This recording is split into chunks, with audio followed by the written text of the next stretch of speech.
কি মনে হয় আমাকে আমি পুতুল? তুই যেভাবে নাচাবি আমি সেভাবে নাচবো? কি মূল্য নাই আমার কোনো? পেয়ে গেছিস আমাকে, খুব সস্তায় পেয়ে গেছিস দেখে এখন কোনো মূল্য দিতে পারতেছিস না। 4টা বছর তোর সাথে আমার প্রেম, 4টা বছর কতবার তুই আমার সাথে ব্রেকআপ করছিস? প্রত্যেকটা বার তুই রিলেশন ব্রেকআপ করছিস, আমি তোকে কন্টিনিউয়াসলি ফোন করছি, আমি তোকে খুঁজে বের করছি, আমি রিলেশন ঠিক করছি। আর তুই কি করছিস? তুই ফ্রেন্ডদের সাথে আড্ডা দিছিস, ঘুরতে গেছিস, মেয়ের সাথে তাপালিং করছিস, এভাবে ঘুরে বেড়াইছিস। কোনদিন ফিল করছ নাই যে রিলেশনটা আমার একান্টা, আমাদের দুজনেরই?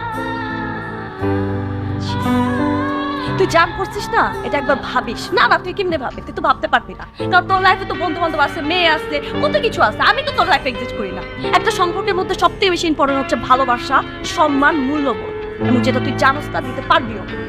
এই যে কথাগুলো তোকে বলতেছি না, এই কথাগুলো তোর মাথার উপর দিয়ে যায়, তাই জন্য খুঁজে দেখিস তুই পাস কিনা।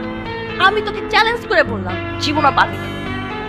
তুই আমার সাথে অনেকবার ব্রেকআপ করছিস না, এবার আমি তোর সাথে ব্রেকআপ, এবং এটা ফাইনালি ইজ ওভার।